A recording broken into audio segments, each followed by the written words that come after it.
And the headphones are for, I have like a sensitivity to noise. So I just wear it. Like the speaker noise bothers me a little bit. It's not for music, it's just noise.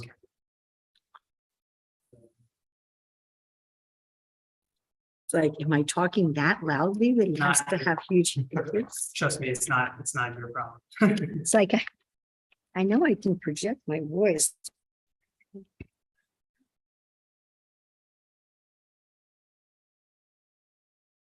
All right, can you all hear me? Can you let me know? Can you all hear me on Zoom? Yes, we can hear you. Okay, great.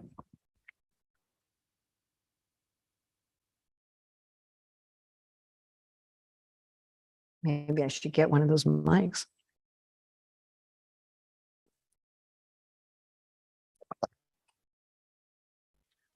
And look at that.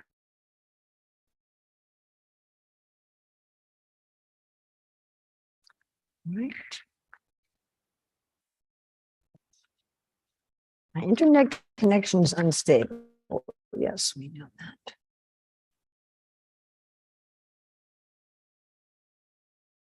For your patience, letting me set this up.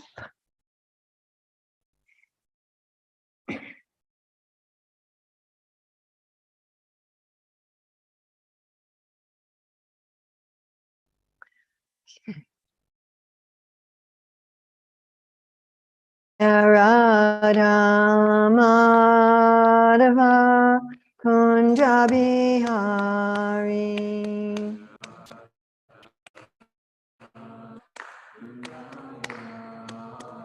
Jaya Radha Madhava Kunja Bihari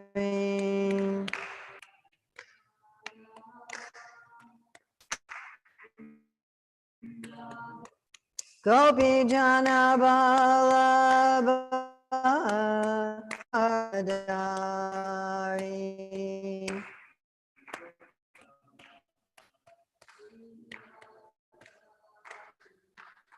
Gopi Jana Vallabha Adari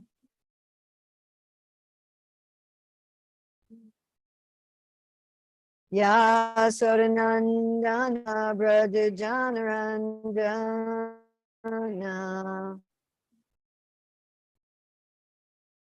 Yasodanandana Braja Janarandana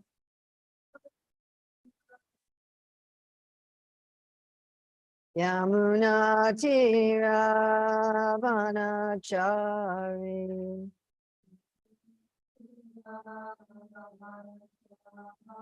Yamuna Tira Vanachari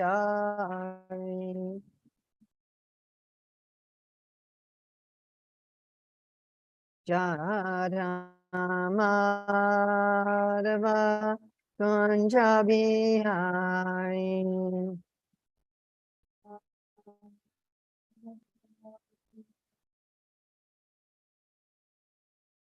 Gopilabha Girivardhani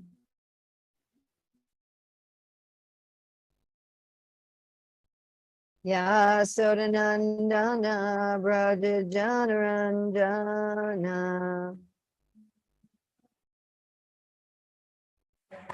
Yamuna Tira Vanachari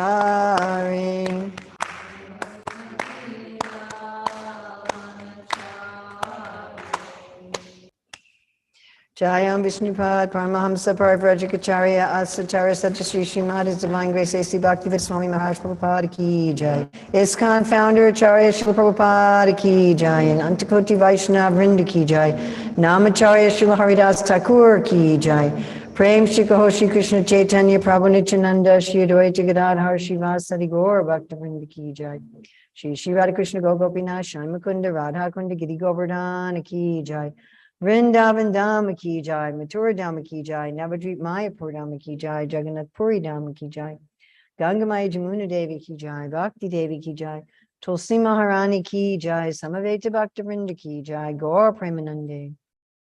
All glories to the assembled devotees. All glories to the assembled devotees. All glories to the devotees. All glories to Sri Guru and Gauranga. All glories to Srila Prabhupada. Nama Om Vishnu Padaya Krishna Prastaya Bhutale Srimate Bhakti Vedanta Swami Niti Namane. Namaste Sarasvati Deve Gauravani Patarane Nirvisesa Sunyavadi Paskatyade Shatarane. Vandeham Shri Guru Shri Yuta Padakamalam Shri Gurun Vaishnavamscha Shri Rupam Sagrajatam Sahagana Raghunatham Vitam Sam Sajivam Sadvaitam Sadvadutam Parijana Sahita Krishna Chaitanya Devam Shri Radha Krishna Padam Sahagana Lalita Shri Vishakam Vitamscha Panchakalpatubhyas Chakupasindhavya Tapatitanam Pavanevyo Vaishnavevyo Namo Namaha. Om Namo Bhagavate Vasudevaya. Om Namo Bhagavate Vasudevaya. Om Namo Bhagavate Vasudevaya. So it's August 22nd, 2022, and we're reading in Gita Nagari. We're reading from Srimad Bhagavatam, Canto 4, Chapter 28, texts 56 and 57. So if any of you have phones and tablets, if you can get out the verse book and get out 428, 56.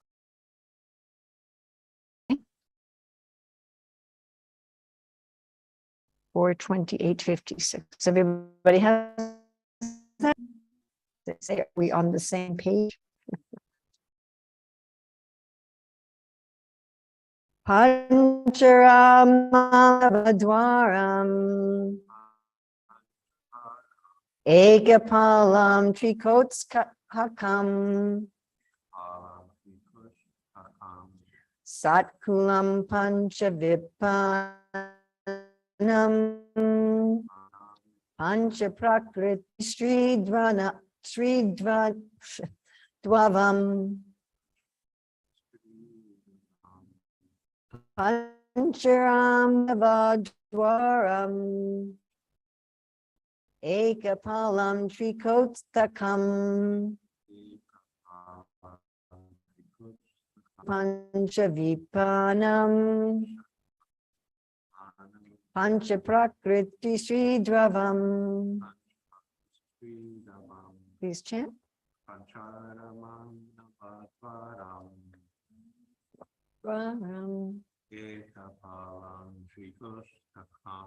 Etapalam Trikostakam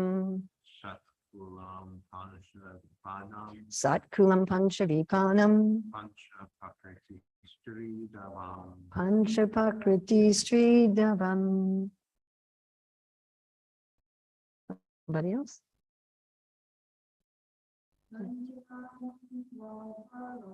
Pancharamam Navadwaram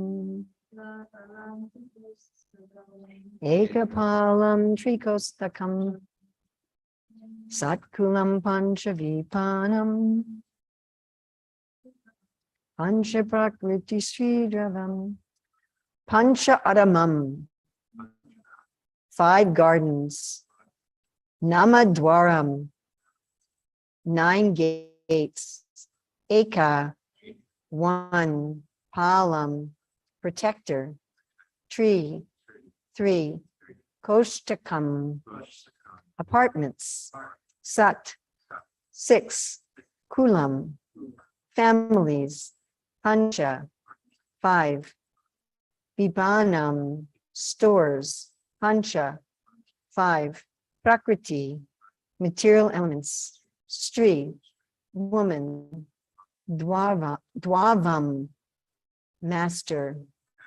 Srila Prabhupada's translation. In that city, and this is again spoken by the Lord to basically a devotee.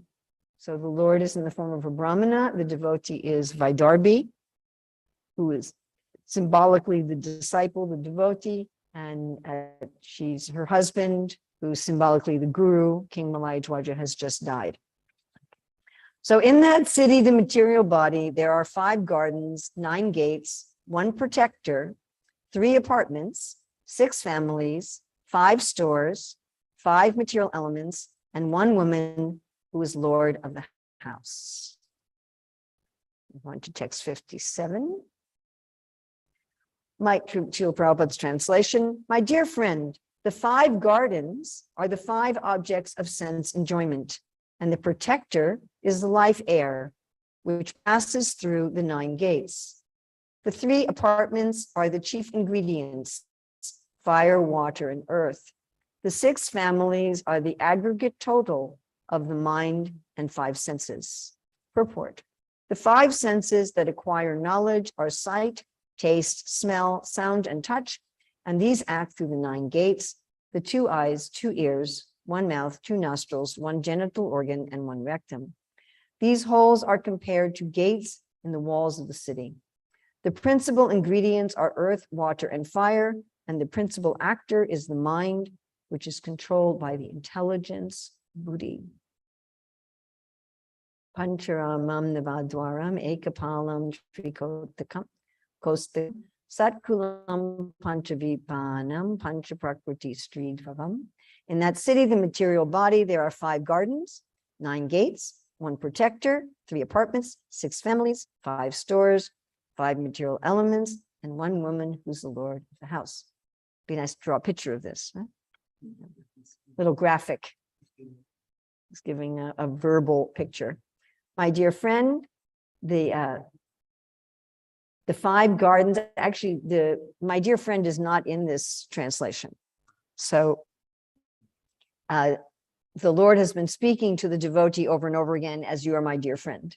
But in this particular translation, in this particular verse, we don't have the word my dear friend. What do we have?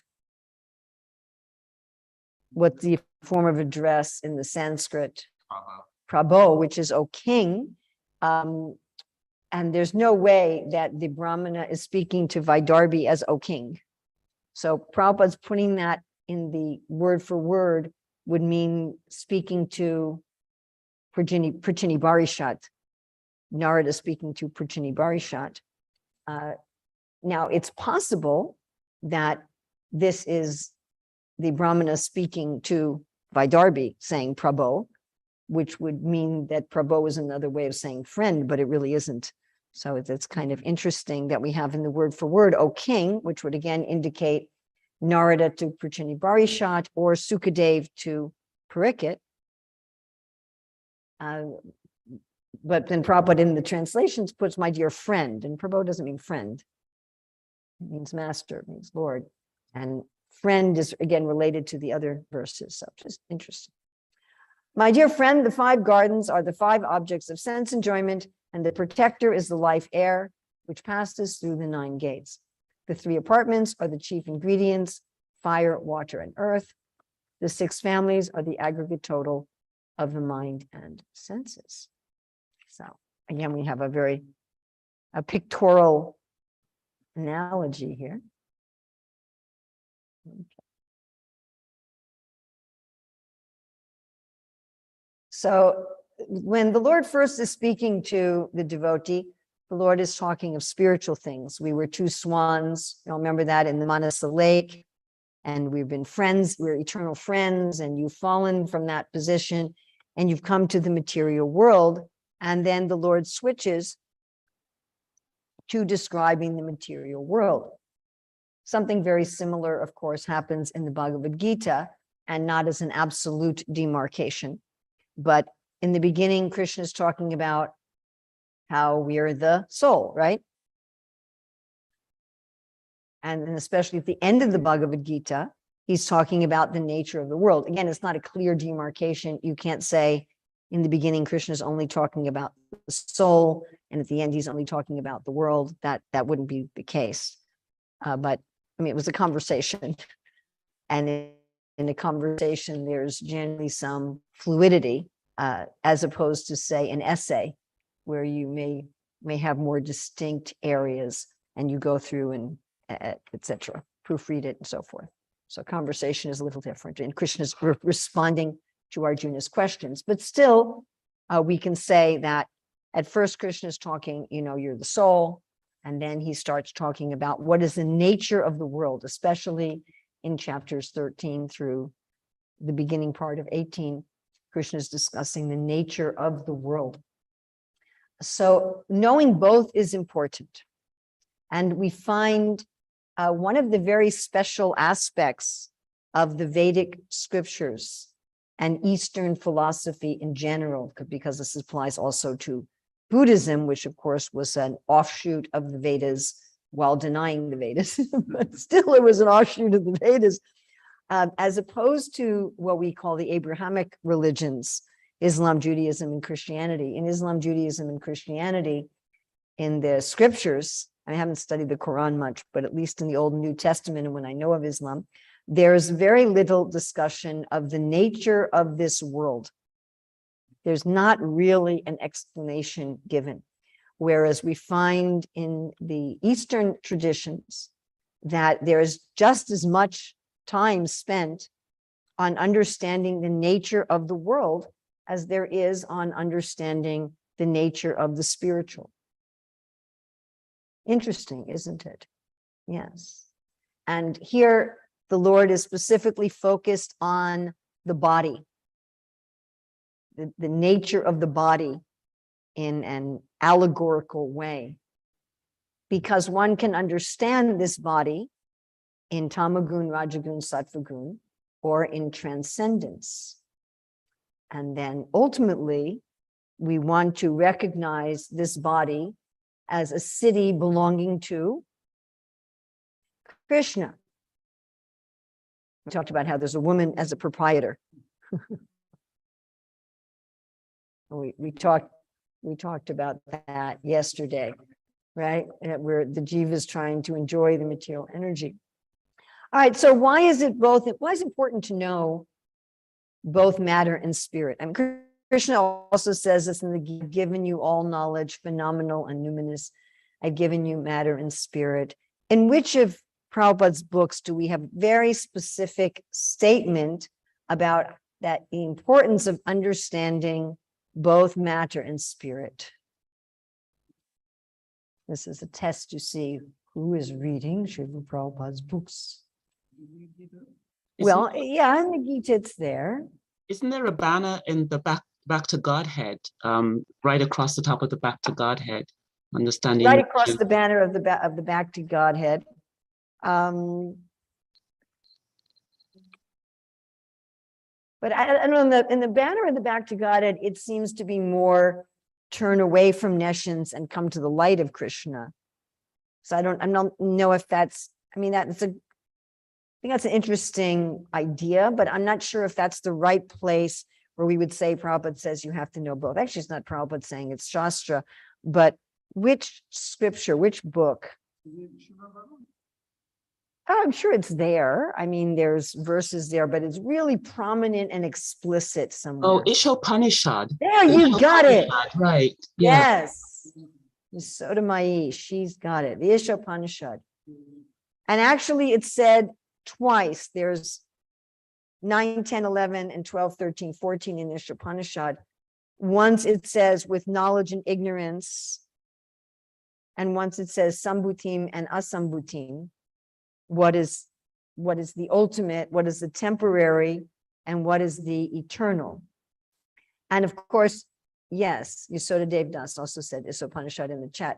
So this is also, it's interesting how Prabhupada translates asambhutim in the Ishopanishad. Does anybody remember how Prabhupada translates that?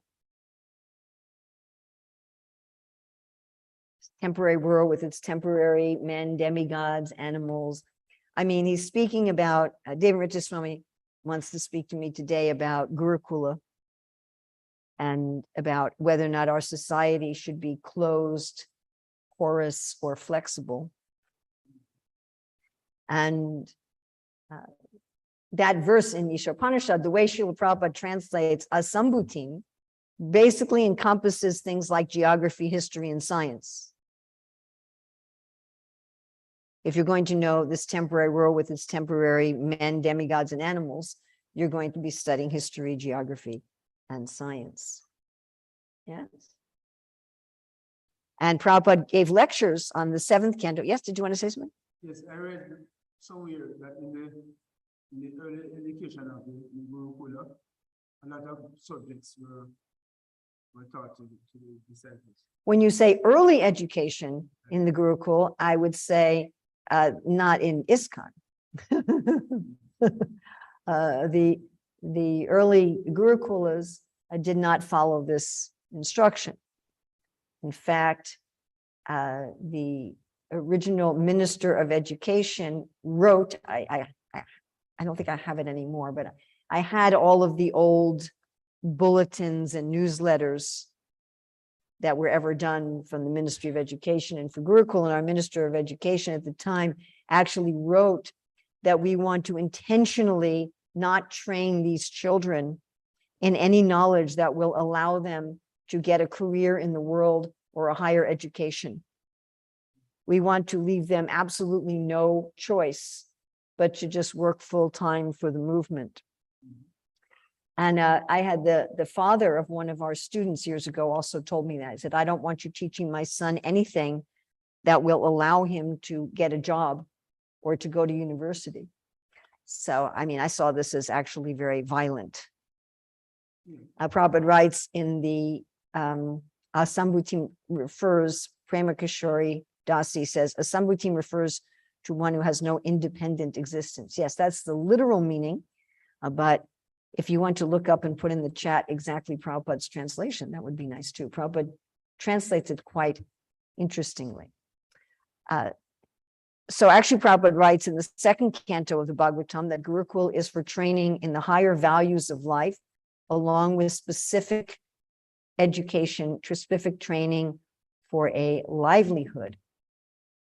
And Prabhupada gave lectures in Mumbai in 1976 on the 6th canto of the Srimad Bhagavatam, the section of Brahmacharya life. And Prabhupada talked about one of the 26 quality, which is daksha. Daksha means to be expert. And Prabhupada was going back and forth between speaking about the children in the Gurukula and the adult brahmacharis who were living in the temple ashram. And he said they should all be trained to be expert. He said expert means to know something of everything and everything of something. That all the brahmacharis, this would apply to the brahmacharinis too, of course, should know something of everything and everything of something. So to have a very broad knowledge base, and then also to become very expert in a particular field. As Prabhupada writes in the 2nd canto, to have specific training for a livelihood. So we can see a number of reasons why it's important to understand both matter and spirit, to understand spirit in depth. We have Bhakti Rasamrita Sindhu, where Rupa Goswami goes into unbelievable technical categories, subcategories, sub-subcategories, relationship between the subcategories. I just finished teaching the whole Bhakti Rasamrita Sindhu, and I'm telling you, I can't possibly remember all of it. Even though I spent months and months and months studying it in detail to teach it, it's so complex. And then if you go to the next volume, which is Ujjwala Nilamani, where Rupa Goswami takes everything from Bhakti Rasamrita Sindhu and applies it to the Madhurya Bhav, then it's even more complicated. He gives 360 categories of gopis. And he says, this isn't all of them.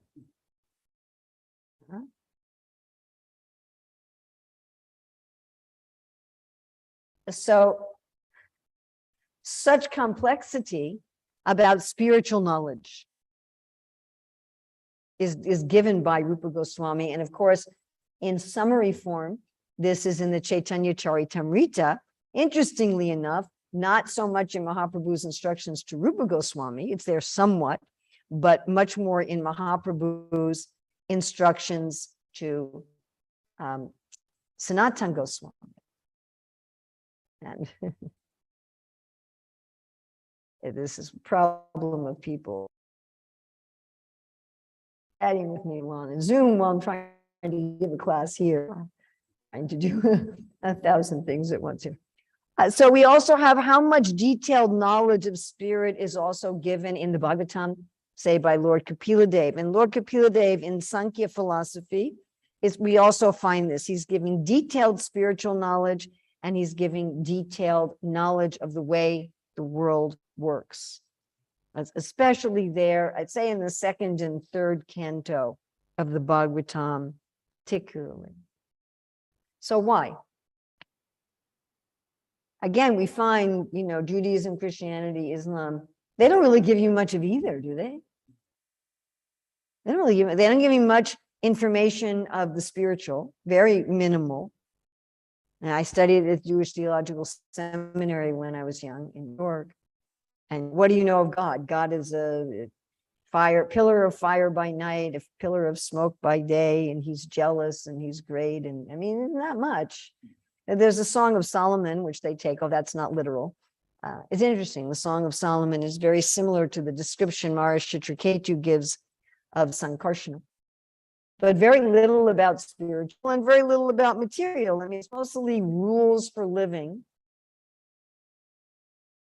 The Jews have 613 rules. Imagine it at our initiation if we had to take 613 vows. So there's 613 rules, and then there's history. This king did this. Of course, we have also history, especially in the Bhagavatam. But the other stuff is missing. So why do we need this? Well, first of all, in order to get free from entanglement, you have to understand how you're entangled. Right? You can't just understand where you want to go. Like if you get directions someplace.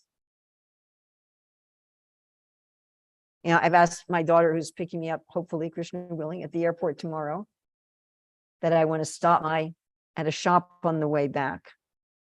My phone is experiencing old age. I need to do a Veda so my phone can come out in a new body. So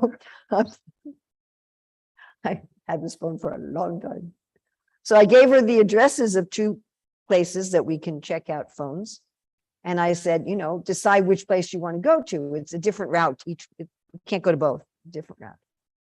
So when I'm looking it up, what's the directions? I look up what's the starting place and what's the ending place. You can't just look up the ending place. It doesn't work. If you ask for directions, I want to go to this place. Where's your starting location? They can't give you directions otherwise.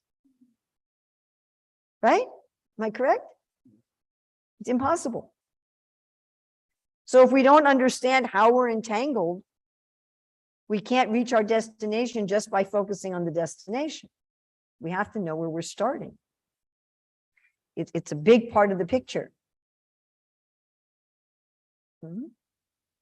We also want to understand the material nature through Shastra so that we can see Krishna in the material nature. Because you could say, well, we could just study material nature through medicine. Why have this analogy of the gates and the gardens and and there is an Ayurvedic medicine like the dhatus and right? Of course, even Ayurvedic medicine is very interesting. I studied Ayurveda for a year because some of my high school students wanted to study Ayurveda, so I had to study it with them. So it's interesting that in Ayurvedic science, and I'm pretty sure the same is true in Far Eastern medicine, Chinese medicine, which is a little different from Ayurveda, but very similar principles, is that even when you're studying biology, there's a spiritual component to it. Bless you. You're not just like modern, what we call modern Western medicine or allopathic medicine. There's no spiritual component at all. You follow? They don't understand the nature of the body in any kind of really systematic way. And the doctors specialize so much. I mean, it's really interesting. I injured my arm a couple years ago. I have a condition called, seriously, it's called radiculopathy. And Ananda Bhakti, maybe you can give us the whole translation for that verse, not just, because he doesn't just translate it as demigods. If you can just give us the whole translation, that would be nice. So anyway, I have this radiculopathy in my right arm, which is of course ridiculous.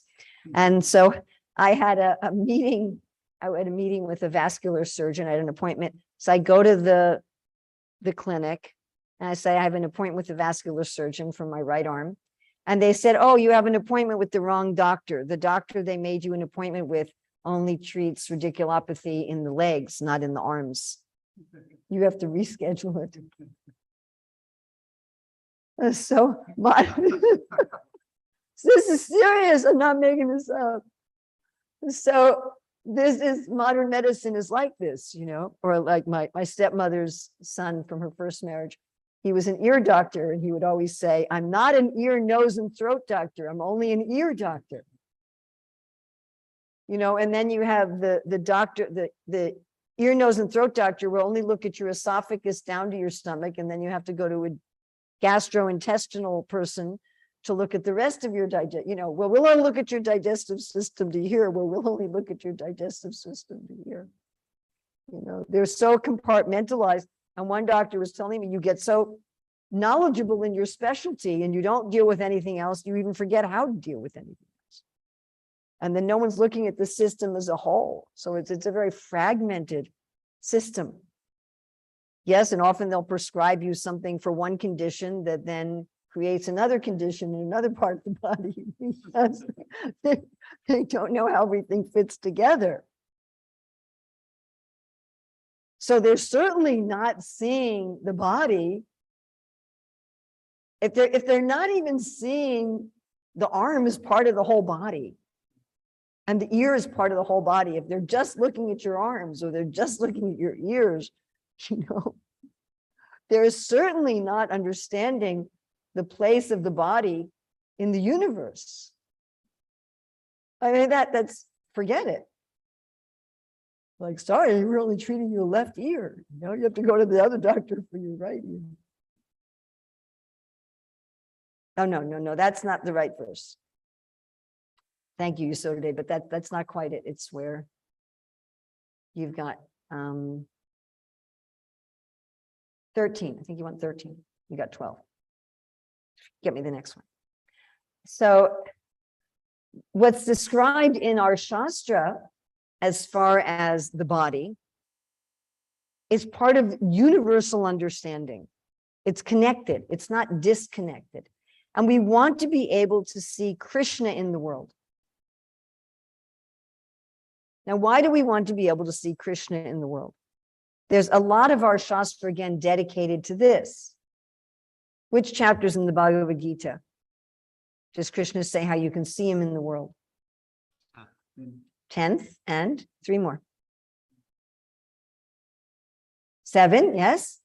That's what Krishna says on the taste of water. 8 would 8 attend. No, not 8. We have 10, 7, there's 2 more. 15, yes, Prema Kishori, 15, 1 more. 13 or 14. No, that's talking about the nature of the world, but seeing Krishna in the world, but that was good. 11th, well, sort of, kind of ish. 9th. Oh, 9th. 9th. That's where Krishna says, I'm the butter, the fire, the offering. Yeah? All right. Okay, so here we have.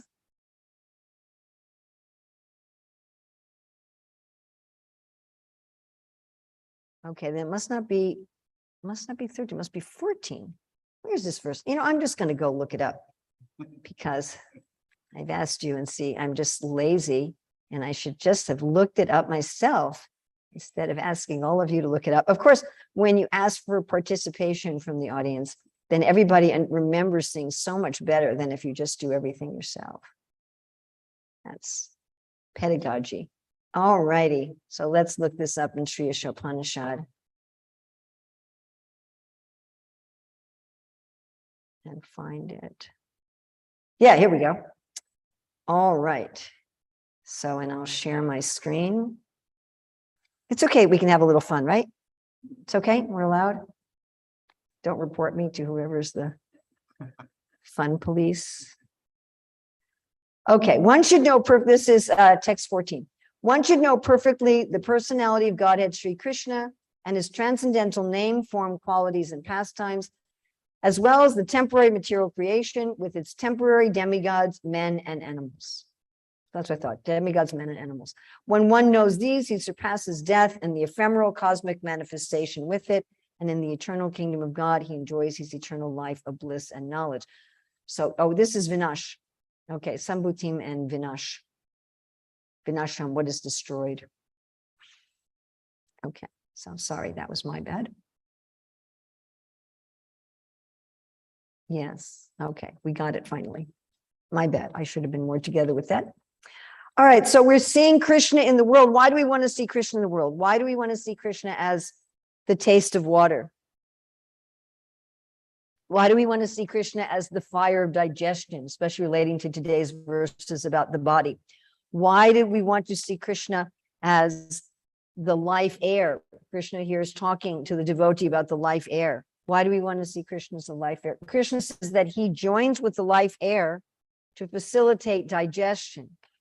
So he's the fire of digestion, and he joins with the life air to facilitate digestion, because the way digestion has to work, right? You chew food, and then it has to move. Yes, it has to move, becomes what's called a bolus, and it has to move.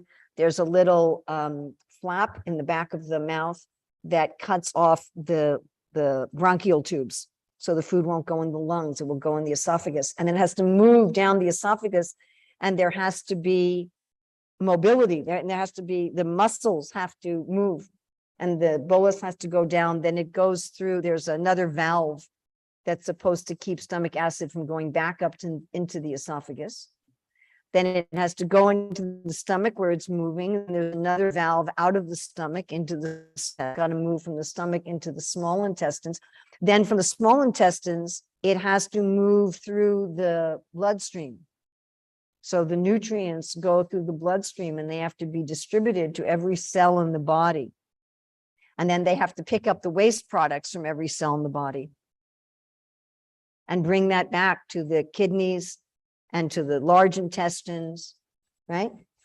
And then all of this needs oxygen. So there's also that movement of oxygen in the blood, and the blood is bringing back the waste of the air, the carbon dioxide. And Krishna says, I am this movement. If this movement doesn't work right, you're in trouble, right? And plus he's the fire. You know, for us warm-blooded creatures, 80% of what we eat goes to keeping us warm, right? Cold-blooded creatures, they can only live in a narrow range of climates, so they have to hibernate in the winter. Yeah, right? But they don't have to eat very much. Like some snakes only have to eat once every year and a half or something like that. Whereas we usually eat 2 or 3 times a day because we're putting wood on the fire. But that's Krishna. So why do we need to know that? Because that's where our consciousness is again, because that's where we're starting from. I'm starting from, I think that I'm this body, and I think that I'm this mind, and I think that I'm these senses, and I think I'm a part of this world. That's where I'm starting from. And so, okay, let's become aware of our breathing for a minute. That's Krishna. He's joining with that air. Let's become aware of the heat in our body. Krishna says, I am the heat and fire. Become aware of the heat in the room. Become aware of the light in the room. He says, I am the light of the sun. I am the light in all luminous objects. The birds are his artistic sense. Do you hear the birds? That's Krishna.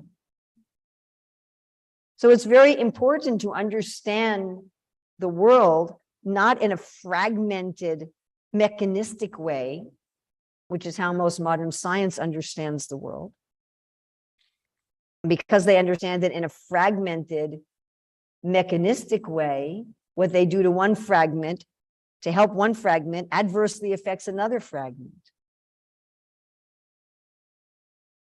And because they're seeing the world mechanistically, they're exploitive.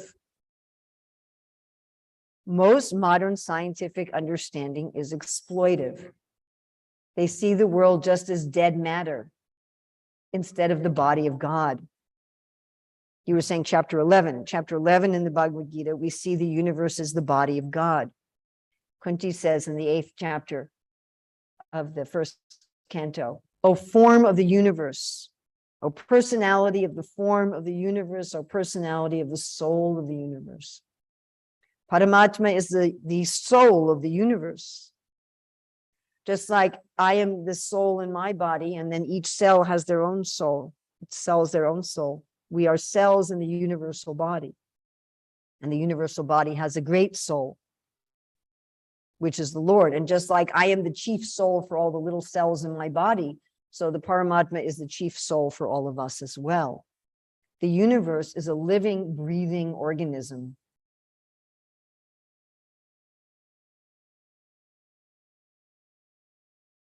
So the Vedic understanding is like that. And if we understand that everything is alive, we cannot be exploited.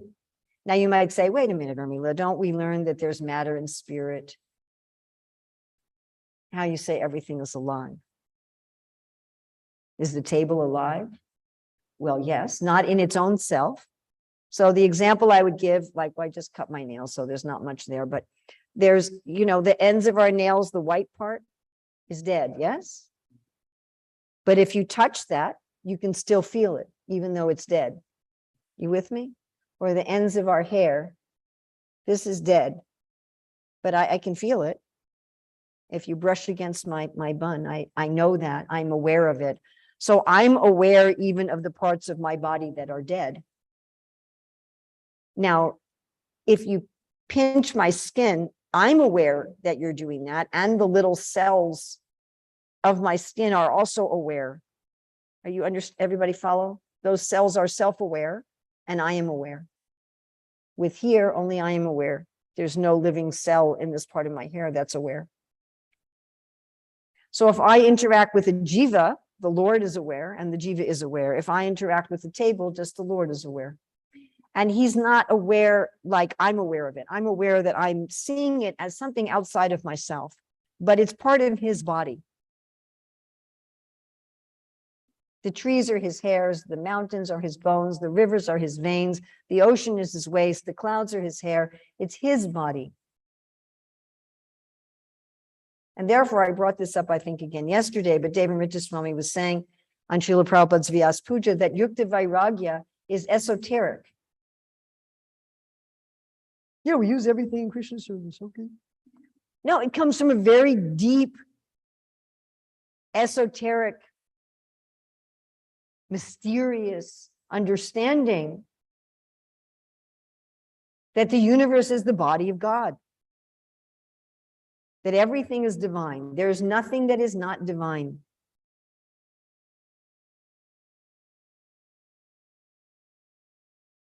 So we understand the particulars of nature, the modes of nature, the different elements, the different 24 elements, the different workings of the body, as part of studying the body of God. Think of that as part of devotion, just like Krishna's original transcendent form. We have all these descriptions of his toenails, his calves, his knees, his thighs, his waist, his belly. Lord Kapila Dev gives us all these descriptions, you know, his navel. I can remember if that's Kapila Dev or Lord Shiva, but his navel, it looks like the universe has come out of it and it wants to go back. You know, his shoulders are like a lion. I think, and that's Lord Shiva's. His chest is like a door. All these descriptions of the Lord's original spiritual form, but there's also descriptions of the Lord's manifest and unmanifest form of the universe. And we have to know both, because that way we can engage everything in the Lord's service, because we see everything is connected with him, not just theoretically, but emotionally. We feel that way. It's experiential.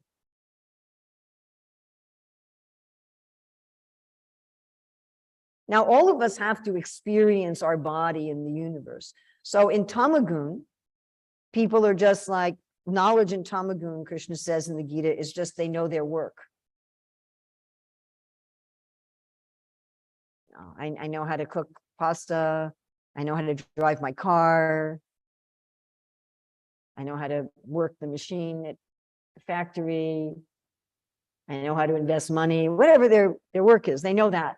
And they don't really think beyond that. In Tamagun, one doesn't really think. How does one thing work with another? What is the real meaning? They just don't think about it very much. And maybe they have some religion, but it's a separatist kind of religion.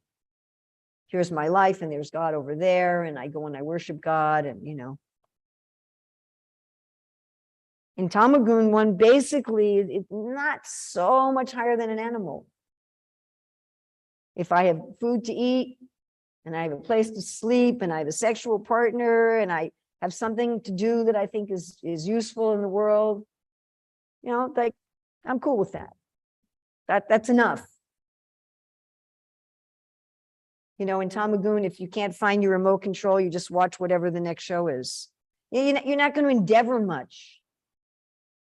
You're not going to try much. Like if you can eat healthy food, if it's the same price as your unhealthy, if your healthy food's the same price and at the same store, you might eat it. If it's more expensive and you have to go to another store, you're not going to bother.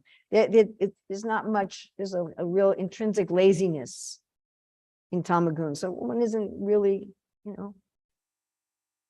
just don't really think about it. Then in Rajagun, one sees, here's a black person, and here's a white person, and here's an old person, and here's a young person, and this is a dog, and this is a frog, and this is a fish. And you just see the external forms. And in Rajagun, one's philosophy and religion, in Rajagun is mainly civilization, is mostly about trying to be a good person in terms of those designations. I am a white male husband and father who comes from Alabama. And what does a white male husband, father from Alabama do to be a good person? I am a Gujarati housewife. What does a good Gujarati housewife do? And that's your dharma. And I also worship God. I have some religion. It tends to be a very sectarian type of religion. And I see the world as given to me by God for my enjoyment, generally in Rajagun. Then in Sattvagun, one is actually able to see that everyone is a soul inhabiting different bodies. In Sattvagun, one can see that the universe is the Lord's body. One can see what these sort of things that we're discussing can be understood by one in Sattvagun. But the difference between Sattvagun and Bhakti is one wants to understand this for one's own sense of inner peace and harmony and balance. Yes, I see that everyone's a soul, and I see the universe is divine, and I see that God is a soul. And therefore I'm in balance and harmony, and it just makes me feel so happy and balanced inside. So that's the view of one who's in Sattvagun. But in Bhakti, we're interested in Krishna's pleasure. Bhakti is far more dynamic, variegated than Sattvagun. I think of Sattvagun as like you have this little, I think of it kind of experientially, like you have this bright ball of light that's kind of here, like kind of maybe basketball size, and maybe it radiates a bit out of you. And you've got this joy that you're carrying around with you and this knowledge you're carrying around with you, but it's very limited. And Bhakti is expensive. Anandam Buddhivardhanam. Bhaktisiddhanta says that even though the jiva is finite, when they connect with the Lord, their enjoyment is infinite. Or the example I gave the other day, example I really like, that Tamagun is like you have a room darkening shade over your window. You really can't see much of anything. Rajagun is you have like one of those sheer curtains. You can sort of see, but it's distorted. Sattva-gun, you got a clear window, but it has a frame. And bhakti, you're outside. You can actually understand. I mean, and Sattva-gun is amazing. We don't really meet very many people in Sattva-gun. We meet a lot of people who pretend to be in Sattva-gun. You know, I have some crystals on my shelf and angel figurines, and I do yoga every day. But people who are really in Sattva-gun are unusual. Yeah. But bhakti is really expansive. And in bhakti, I see that the city of my body, just like, so we're here at Gitanagari, it's a community, and then you have Port Royal, which is a very small town, right? You don't have a lot of big towns close. It's hard to get here, you know, from anywhere. And then you have some bigger cities. You have Harrisburg, right? And then you have Philadelphia, but you bigger city. And then there's really big cities like Washington, D.C. and New York. And then that's part of the country of America, which is part of a continent of North America, which is part of this hemisphere, which is part of a planet, which is part of a solar system, which is part of a galaxy, which is part of a universe. So I have my own private little city going on. Actually, each cell is like a city. You study anything about the cell, each cell is also like a city. The body of every living being, even the tiniest, is like a little city. But it's a city, each cell has its city within the country of my body. And my body is a city within a bigger country, which is within a bigger country, which is all part of the body of the Lord. So just like we're supposed to use our city for the good of the country. Yeah? We're supposed to here in Gitanagari or in Port Royal, or what county are we in here? Juniata County? Okay, so we're supposed to, in Juniata County, we're supposed to follow the laws of the county. There's county laws. We're supposed to follow the state laws of Pennsylvania. We're supposed to follow the laws of the nation. We're even supposed to follow international laws. And we're supposed to work for the good of the community. Everybody here is supposed to be working not just for their own personal good, but for the good of the community. If you have a family within the community, you work for not just your personal good, but for the good of the family. You work for the good of the community. You work for the good of the city. You work for the good of the county. You work for the good of the state. You work for the good of the country. You work for the good of the planet. You work for the good of the universe. And when we have the vision of bhakti, we understand I work for the good of the Lord. This is his city. I'm not the proprietor. Now, I can't use this city for his glory if I don't understand the city. Therefore, Krishna talks about austerities in the mode of ignorance that give pain to the super soul, which is interesting. Gopal Hari Prabhu has talked to me about how this really mystified him growing up. How can the super soul feel any pain? He's full of ananda. If we don't know how this body works, if we don't know how the world works, we cannot use it properly to give pleasure to the Lord, who's ultimately the proprietor. That just makes sense, right? If I don't know what the laws are, I don't know how things work, I can't possibly live in a country for the benefit of the government. I just can't do it. I have to have that knowledge. And that comes down to, on a base level, varnashram dharma. What is my psychophysical nature? Because each of us has a little different city. I mean, Krishna is giving here a generic understanding, but my city is a little different than your city. My city council is a little different. It just is. My mind's a little different from your mind. Prabhupada would call it the psychophysical nature. So exactly how my city serves the greater society is going to be a little different. Right? Each city in Pennsylvania contributes to the good of Pennsylvania in a little different way. Each state contributes to the good of the country in a little different way. It has different products. Mississippi isn't going to produce the same products as Montana. It can't. So we understand what's my psychophysical nature. That's our Varna. Where do I fit? Our Varna is how do I fit in the universal body of God in this life? Am I contributing to the heads, the arms, the digestive system, or the locomotive system? Am I producing wisdom and truth for the society? Am I producing honor and justice and ethics and morality and care and protection for society? Am I producing wealth in a sustainable, regenerative way for the society? Or am I producing all the beauty and function for the society? What's my place? And then what's my place in terms of my biological life cycle? My body also changes with time. My contributions to the universal body when I was 7 is not the same as when I'm 27, is not the same now that I'm 67. And if I live to be 97, it will be different then. And therefore, that's the ashram system.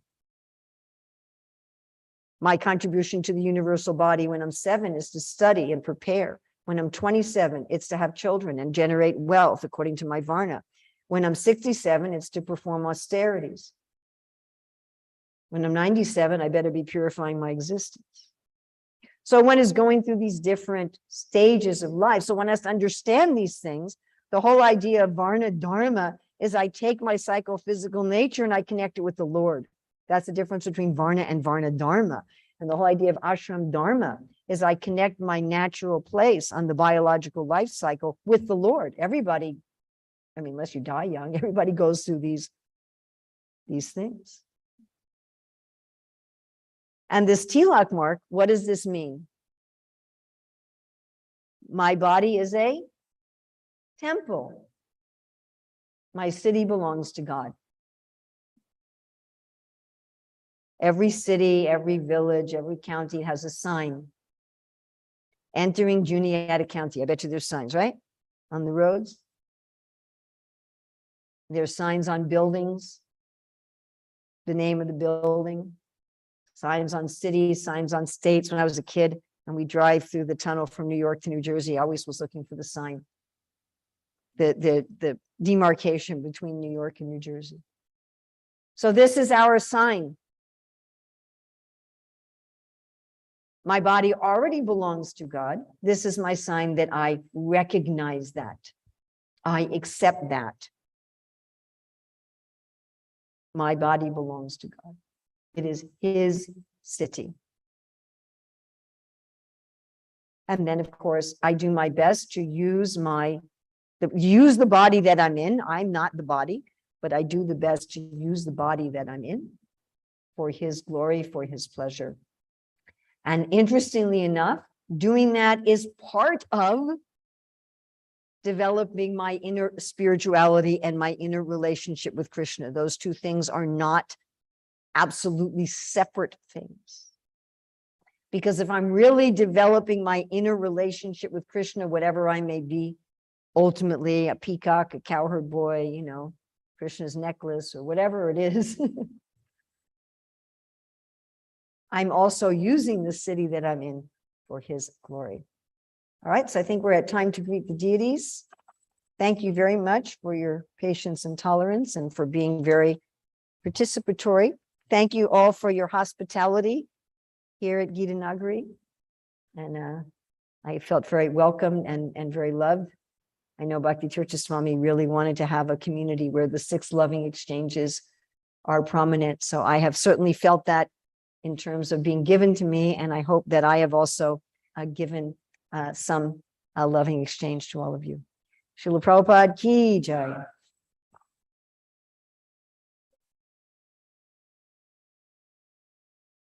All right, I'm going to keep you on so I can show you all Radha Damodar. Thank you for the mic.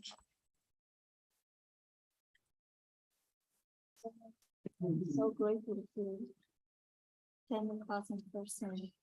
So much realization from you and you're just so. Oh, it's just so much fun. Yeah, thank you so much. Really good class, really good class. This is, thanks. I don't think there's anything, I don't think there's anything more fun. Tishanticha, Manticha. Thanks for meeting in person. what they see online. Well, it's a little bit, you can see it's a little bit more complex to do this in person and Zoom and make sure everybody on Zoom is genuinely included. And make sure you're, because I'm looking at you, then I'm not looking at the camera and they're seeing my eyes are up here, but if I'm looking at the camera, then I'm not looking. At you. That's a little challenge. One of the classes, as I said, I'm always seeing you on YouTube and you know some lectures, some way part of you. All right, So I'm happy I'm meeting person. all right. Thanks to the association. Thank you for having me here. Do you have a YouTube channel? Yeah, no, nobody touched.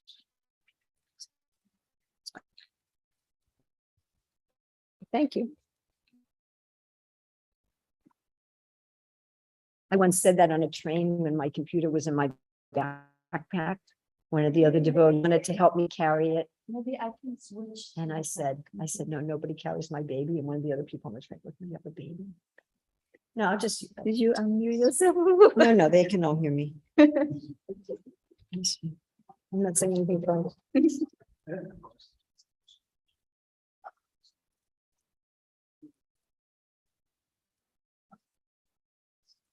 Trying to serve all of our Zoom people.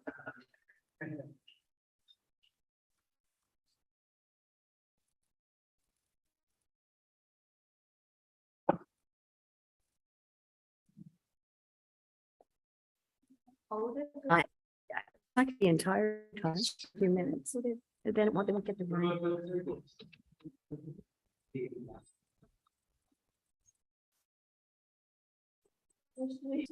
Well, I'm fine.